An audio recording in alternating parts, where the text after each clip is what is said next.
اللہم صلی علی سیدنا و مولانا محمد وعلی آلہ و صحبہ وبارک وسلم۔ ام المومنین حضرت سیدہ عائشہ صدیقہ رضی اللہ تعالی عنہا کا نام عائشہ کنیت ام عبداللہ ہے۔ القابات حمیرہ اور صدیقہ ہیں۔ آپ رضی اللہ تعالی عنہا کے والد بزرگوار کا نام حضرت سیدنا ابو بکر صدیق رضی اللہ تعالی عنہ اور والدہ ماجدہ کا نام حضرت ام رومان رضی اللہ تعالی عنہا ہے۔ آپ رضی اللہ تعالی عنہ بعثت نبوی صلی اللہ علیہ وآلہ وسلم کے 4 سال بعد ماہ شوال میں پیدا ہوئیں۔ ام المومنین حضرت سیدہ خدیجہ رضی اللہ تعالی عنہا کا جس وقت وصال ہوا تو حضور نبی کریم صلی اللہ علیہ وآلہ وسلم نے حضرت خولہ بنت حکیم کے توسط سے حضرت سیدنا ابو بکر صدیق رضی اللہ تعالی عنہ اور حضرت ام رومان رضی اللہ تعالی عنہا کو حضرت سیدہ عائشہ صدیقہ رضی اللہ تعالی عنہا سے نکاح کا پیغام بھیجا۔ حضرت سیدنا ابو بکر صدیق رضی اللہ تعالی عنہ اور حضرت ام رومان رضی اللہ تعالی عنہا نے اس پیغام کو قبول کر لیا اور ام المومنین حضرت سیدہ عائشہ صدیقہ رضی اللہ تعالی عنہا کا نکاح حضور نبی کریم صلی اللہ علیہ وآلہ وسلم سے ہو گیا۔ نکاح کے وقت ام المومنین حضرت سیدہ عائشہ صدیقہ رضی اللہ تعالی عنہا کی عمر مبارک 6 برس تھی۔ آپ رضی اللہ تعالی عنہا کو یہ شرف بھی حاصل ہوا کہ آپ رضی اللہ تعالی عنہا حضور نبی کریم صلی اللہ علیہ وآلہ وسلم کی ازواج مطہرات میں سے واحد تھیں جو کنواری تھیں۔ آپ رضی اللہ تعالی عنہا کی رخصتی ہجرت مکہ کے بعد ہوئی اور رخصتی کے وقت آپ رضی اللہ تعالی عنہا کی عمر مبارک 9 برس تھی۔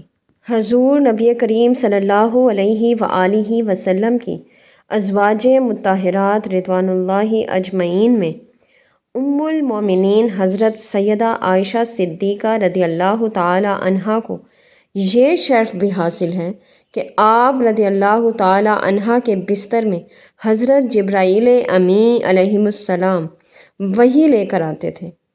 جس وقت حضور نبی کریم صلی اللہ علیہ وآلہ وسلم کا وصال ہوا تو اس وقت حضور نبی کریم صلی اللہ علیہ وآلہ وسلم کا سر مبارک حضرت عائشہ صدیقہ رضی اللہ تعالی عنہا کی گود میں ہی تھا۔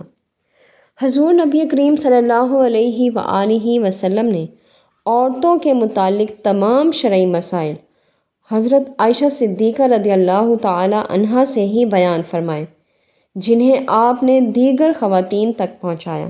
حضرت عائشہ صدیقہ رضی اللہ تعالی عنہا کے مناقب میں سے یہ بھی ہے کہ حضور نبی کریم صلی اللہ علیہ وآلہ وسلم کو آپ رضی اللہ تعالی عنہا کے حجرہ مبارک میں ہی مدفون کیا گیا۔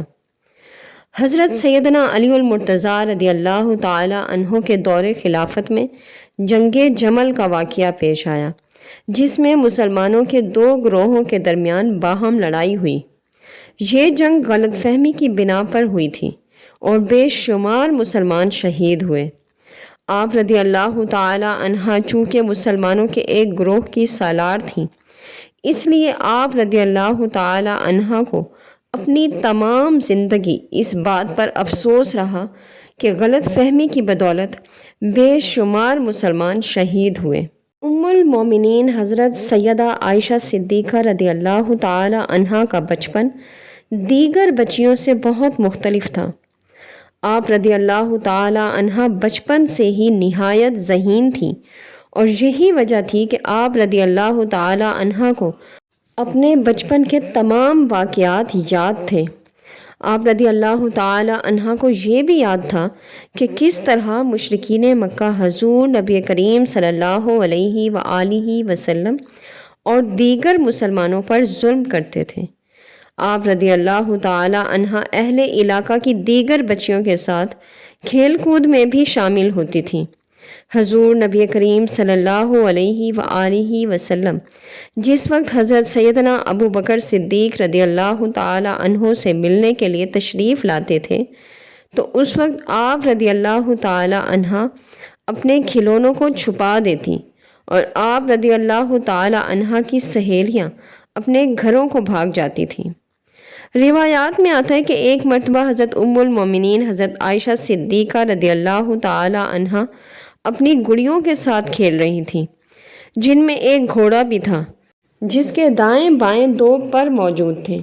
حضور نبی کریم صلی اللہ علیہ وآلہ وسلم تشریف لائے تو انہوں نے آپ رضی اللہ تعالی عنہ سے دریافت کیا کہ کیا یہ گھوڑا ہے، جبکہ گھوڑوں کے پر نہیں ہوتے؟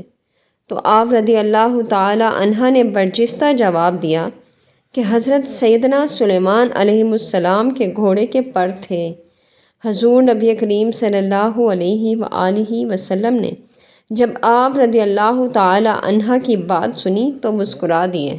روایات میں آتا ہے کہ ایک مرتبہ حضرت سیدنا ابو بکر صدیق رضی اللہ تعالی عنہ گھر تشریف لائے تو دیکھا کہ حضرت ام المومنین سیدہ عائشہ صدیقہ رضی اللہ تعالی عنہ رو رہی ہیں۔ معلوم کرنے پر پتہ چلا کہ والدہ نے کچھ کہا ہے، تو حضرت سیدنا ابو بکر صدیق رضی اللہ تعالی عنہ نے حضرت ام رومان رضی اللہ تعالی عنہ کو ٹوکا کہ وہ آئندہ اسے کچھ نہ کہیں۔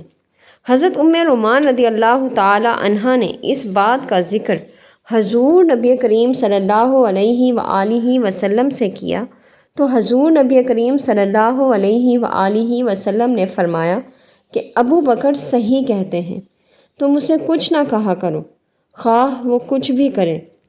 ام المومنین حضرت سیدہ عائشہ صدیقہ رضی اللہ تعالی عنہ نے ابتدائی تعلیم اپنے والد بزرگوار سے حاصل کی اور انہی کی صحبت سے کسب فیض پایا۔ حضرت سیدنا ابو بکر صدیق رضی اللہ تعالی عنہ کو آپ رضی اللہ تعالی عنہ سے بے حد محبت تھی اور وہ آپ رضی اللہ تعالی عنہ کو کسی بھی بات پر ٹوکنے کے بجائے آرام سے سمجھایا کرتے تھے۔ آپ رضی اللہ تعالی عنہ بھی اپنے والد بزرگوار سے مختلف شرعی اور فقہی مسائل دریافت کرتی رہتی تھیں، جو اتنی چھوٹی سی عمر میں آپ رضی اللہ تعالی عنہ کی ذہانت کا منہ بولتا ثبوت ہے۔ ام المومنین حضرت سیدہ عائشہ صدیقہ رضی اللہ تعالی عنہ کا نکاح ماہ شوال میں ہوا۔ اس کی وجہ سے دور جاہلیت کی اس رسم کا بھی خاتمہ ہو گیا، کیونکہ عرب ماہ شوال میں نکاح کرنے کو منحوس سمجھتے تھے، اور روایات کے مطابق جس دن آپ رضی اللہ تعالی عنہ کا نکاح تھا اس دن آپ رضی اللہ تعالی عنہ اپنی سہیلیوں کے ساتھ کھیل رہی تھیں۔ نکاح کے بعد آپ رضی اللہ تعالی عنہ کی والدہ نے آپ رضی اللہ تعالی عنہ کو گھر سے باہر نکلنے پر پابندی لگا دی۔ حضور نبی کریم صلی اللہ علیہ وآلہ وسلم سے ام المومنین حضرت سیدہ عائشہ صدیقہ رضی اللہ تعالی عنہ کا نکاح حضرت سیدنا ابو بکر صدیق رضی اللہ تعالی عنہ نے پڑھایا۔ آپ رضی اللہ تعالی عنہ فرمایا کرتی تھیں کہ میرا نکاح ہو گیا اور مجھے اس وقت اس کی خبر بھی نہ تھی۔ میری والدہ نے مجھے سمجھایا کہ اب میرا نکاح ہو گیا ہے، اس لیے میں گھر سے باہر نکلنا چھوڑ دوں۔ صحیح بخاری شریف کی روایت میں ہے کہ ام المومنین حضرت سیدہ عائشہ صدیقہ رضی اللہ تعالی عنہ کے ساتھ نکاح سے قبل حضور نبی کریم صلی اللہ علیہ وآلہ وسلم نے خواب میں دیکھا کہ ایک فرشتہ انہیں ریشم کے کپڑے میں لپیٹ کر کوئی چیز پیش کر رہا ہے، تو آپ صلی اللہ علیہ وآلہ وسلم نے جب اس ریشم کے کپڑے کو کھول کر دیکھا تو اس میں ام المومنین حضرت سیدہ عائشہ صدیقہ رضی اللہ تعالی عنہ موجود تھیں۔ لہٰذا اس خواب کے بعد آپ صلی اللہ علیہ وآلہ وسلم نے ام المومنین حضرت سیدہ عائشہ صدیقہ رضی اللہ تعالی عنہ کا نکاح کا پیغام بھیجا تھا۔ ام المومنین حضرت سیدہ عائشہ صدیقہ رضی اللہ تعالی عنہ فرماتی ہیں کہ میرا نکاح حضور نبی کریم صلی اللہ علیہ وآلہ وسلم کے ساتھ 12 اوقیہ چاندی حق مہر پر نکاح ہوا تھا۔ ام المومنین حضرت سیدہ عائشہ صدیقہ رضی اللہ تعالی عنہا کی رخصتی ماہ شوال میں ہوئی۔ حضور نبی کریم صلی اللہ علیہ وآلہ وسلم نے رخصتی کے بعد آپ رضی اللہ تعالی عنہ کو مسجد نبی صلی اللہ علیہ وآلہ وسلم سے ملحق حجرہ عطا فرمایا، جہاں اب حضور نبی کریم صلی اللہ علیہ وآلہ وسلم کا روضہ مبارک واقع ہے۔ اس وقت مسجد نبی صلی اللہ علیہ وآلہ وسلم سے ملحق صرف 2 ہی حجرے موجود تھے، جن میں سے ایک حجرہ آپ رضی اللہ تعالی عنہ کا تھا اور دوسرا حجرہ ام المومنین حضرت سیدہ سودا رضی اللہ تعالی عنہ اور حضور نبی کریم صلی اللہ علیہ وآلہ وسلم کی صاحبزادیوں حضرت سیدہ ام کلثوم رضی اللہ تعالی عنہ اور حضرت سیدہ فاطمۃ الزہرا رضی اللہ تعالی عنہ کے لیے مخصوص تھا۔ ام المومنین حضرت سیدہ عائشہ صدیقہ رضی اللہ تعالی عنہ کی رخصتی کے وقت عمر مبارک صرف 9 برس تھی۔ آپ رضی اللہ تعالی عنہ کی رخصتی کے وقت باقاعدہ کوئی رسم ادا نہیں کی گئی تھی اور نہ ہی کسی بھی قسم کی ضیافت کا اہتمام کیا گیا۔ حضرت عائشہ صدیقہ رضی اللہ تعالی عنہ کا نکاح اور رخصتی دونوں ہی ماہ شوال میں ہوئیں۔ حضرت عائشہ صدیقہ رضی اللہ تعالی عنہ کی رخصتی کے سال کے بارے میں صحیح روایات یہی ہیں کہ آپ رضی اللہ تعالی عنہ کی رخصتی ہجرت کے پہلے سال ماہ شوال میں ہوئی۔ گھر میں اگرچہ خادمہ موجود تھی، لیکن ام المومنین حضرت عائشہ صدیقہ رضی اللہ تعالی عنہ حضور نبی کریم صلی اللہ علیہ وآلہ وسلم کا کام خود اپنے ہاتھ سے انجام دیتی تھی۔ آٹا خود پیستی تھیں، خود گوندتی تھیں، کھانا خود پکاتی تھیں، بستر اپنے ہاتھ سے بچھاتی تھیں، وضو کا پانی لا کر رکھتی تھیں۔ آپ صلی اللہ علیہ وآلہ وسلم قربانی کے لیے جو اونٹ بھیجتے اس کے لیے خود کلادہ بٹتی تھیں۔ حضور نبی کریم صلی اللہ علیہ وآلہ وسلم کے سر میں اپنے ہاتھ سے کنگھا کرتی تھیں، جسم مبارک پر عطر مل دیتی تھیں۔ آپ صلی اللہ علیہ وآلہ وسلم کے کپڑے اپنے ہاتھ سے دھوتی تھیں۔ سوتے وقت مسواک اور پانی سرہانے رکھتی تھیں۔ مسواک کو صفائی کی غرض سے دھویا کرتی تھیں۔ گھر میں آپ صلی اللہ علیہ وآلہ وسلم کا کوئی مہمان آتا تو مہمانی کی خدمت انجام دیتی۔ حضرت قیس غفاری رضی اللہ تعالی عنہ جو اہل صفہ میں سے ہیں بیان کرتے ہیں کہ ایک دن حضور نبی کریم صلی اللہ علیہ وآلہ وسلم نے ہم لوگوں سے فرمایا کہ چلو عائشہ کے گھر چلو۔ چنانچہ ہم جب حجرے میں پہنچے تو آپ صلی اللہ علیہ وآلہ وسلم نے فرمایا کہ اے عائشہ رضی اللہ تعالی عنہ، ہم لوگوں کو کھانا کھلاؤ۔ حضرت عائشہ صدیقہ رضی اللہ تعالی عنہ چونی کا پکا ہوا کھانا لائیں۔ پھر آپ صلی اللہ علیہ وآلہ وسلم نے کھانے کی کوئی اور چیز مانگی تو چھوارے کا حریرہ پیش کیا۔ پھر جب پینے کی چیز مانگی تو ایک بڑے پیالے میں دودھ حاضر کیا۔ اس کے بعد ایک اور چھوٹے پیالے میں پانی لائیں۔ علمی حیثیت سے ام المومنین حضرت سیدہ عائشہ صدیقہ رضی اللہ تعالی عنہ کو نہ صرف عام عورتوں پر اور نہ صرف امہات المومنین پر اور نہ صرف خاص صحابیوں پر بلکہ چند بزرگوں کو چھوڑ کر تمام صحابہ پر فوقیت عام حاصل تھی۔ حضرت ابو موسیٰ اشعری رضی اللہ تعالی عنہ فرماتے ہیں کہ ہمیں کوئی ایسی مشکل بات کبھی پیش نہیں آئی کہ جس کو ہم نے ام المومنین حضرت سیدہ عائشہ صدیقہ رضی اللہ تعالی عنہ سے پوچھا ہو اور ان کے پاس اس کے متعلق کچھ معلومات ہمیں نہ ملی ہوں۔ حضرت ابو سلمہ بن عبد الرحمن بن عوف رضی اللہ تعالی عنہ فرماتے ہیں کہ میں نے حضور نبی کریم صلی اللہ علیہ وآلہ وسلم کی سنتوں کا جاننے والا اور رائے میں اگر اس کی ضرورت پڑے ان سے زیادہ فقیہ اور آیتوں کے شان نزول اور فرائض کے مسئلے کا واقف کار ام المومنین حضرت سیدہ عائشہ صدیقہ رضی اللہ تعالی عنہ سے بڑھ کر کسی کو نہیں دیکھا۔ حضرت عطا بن ابی رباح رضی اللہ تعالی عنہ فرماتے ہیں کہ ام المومنین حضرت سیدہ عائشہ صدیقہ رضی اللہ تعالی عنہ سب سے زیادہ فقیہ، سب سے زیادہ صاحب علم اور عوام میں سب سے زیادہ اچھی رائے والی تھیں۔ حضرت امیر معاویہ رضی اللہ تعالیٰ عنہ کے دور خلافت کا آخری دور ام المومنین حضرت سیدہ عائشہ صدیقہ رضی اللہ تعالیٰ عنہا کی زندگی کا آخری زمانہ ہے۔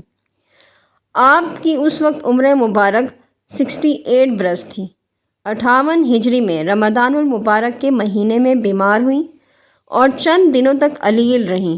دوران بیماری اگر کوئی آپ سے خیریت دریافت کرتا تو آپ رضی اللہ تعالیٰ عنہا فرماتی کہ کاش میں پتھر ہوتی یا پھر کسی جنگل کی جڑی بوٹی ہوتی۔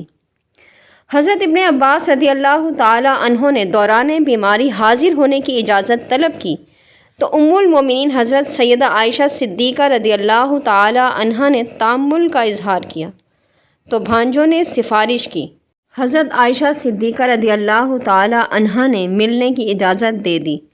حضرت ابن عباس رضی اللہ تعالیٰ عنہ نے حاضر ہو کر کہا کہ آپ رضی اللہ تعالیٰ عنہا کا نام ازل سے ام المومنین تھا اور آپ رضی اللہ تعالیٰ عنہا حضور نبی کریم صلی اللہ علیہ وآلہ وسلم کی سب سے محبوب ترین بیوی تھیں۔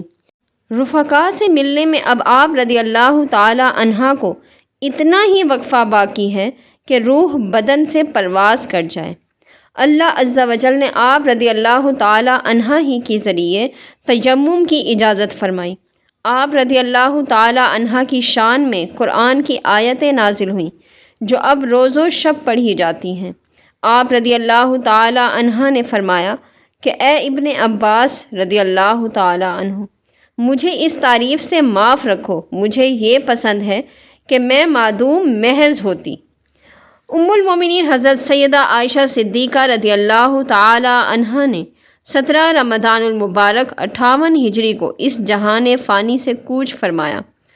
ام المومنین حضرت سیدہ عائشہ صدیقہ رضی اللہ تعالیٰ عنہا کے وصال کی خبر مدینہ میں آگ کی طرح پھیل گئی اور لوگ جوک در جوک آپ رضی اللہ تعالیٰ عنہا کے حجرے کے باہر جمع ہونا شروع ہو گئے۔ روایات میں آتا ہے کہ آپ رضی اللہ تعالیٰ عنہا کے جنازے میں لوگوں کا جمع غفیر تھا اور حد نگاہ لوگ ہی لوگ نظر آتے تھے۔ ام المومنین حضرت سیدہ عائشہ صدیقہ رضی اللہ تعالیٰ عنہا کی نماز جنازہ حضرت ابو ہریرہ رضی اللہ تعالیٰ عنہ نے پڑھائی جو ان دنوں مدینہ منورہ کے گورنر تھے۔ آپ رضی اللہ تعالیٰ عنہا کے بھانجوں نے آپ رضی اللہ تعالیٰ عنہا کو قبر مبارک میں اتارا۔ آپ رضی اللہ تعالیٰ عنہا کی قبر مبارک جنت البقیع میں واقع ہے۔ ام المومنین حضرت سیدہ ام سلمہ رضی اللہ تعالیٰ عنہا کو جب آپ رضی اللہ تعالیٰ عنہا کے وصال کی خبر ملی تو انہوں نے فرمایا کہ بے شک عائشہ رضی اللہ تعالیٰ عنہا حضور نبی کریم صلی اللہ علیہ وآلہ وسلم کی پیاری بیوی تھیں اور حضور نبی کریم صلی اللہ علیہ وآلہ وسلم کو آپ رضی اللہ تعالیٰ عنہا سے بے حد بے پناہ محبت تھی۔ آپ رضی اللہ تعالیٰ عنہا بلا شبہ جنت میں اعلیٰ مقامات کی حقدار ہیں۔ ام المومنین حضرت سیدہ عائشہ صدیقہ رضی اللہ تعالیٰ عنہا نے ترکے میں ایک جنگل چھوڑا جو آپ رضی اللہ تعالیٰ عنہا کی بہن حضرت اسماء رضی اللہ تعالیٰ عنہا کے حصے میں آیا۔ اس جنگل کو بعد میں حضرت امیر معاویہ رضی اللہ تعالیٰ عنہ نے 1 لاکھ درہم کے عوض خریدا۔ حضرت اسماء رضی اللہ تعالیٰ عنہا نے وہ رقم غرباء اور مساکین میں تقسیم فرما دی۔ اس کے علاوہ ام المومنین حضرت سیدہ عائشہ صدیقہ رضی اللہ تعالیٰ عنہا نے حضور نبی کریم صلی اللہ علیہ وآلہ وسلم کے کچھ تبرکات بھی ترکے میں چھوڑے۔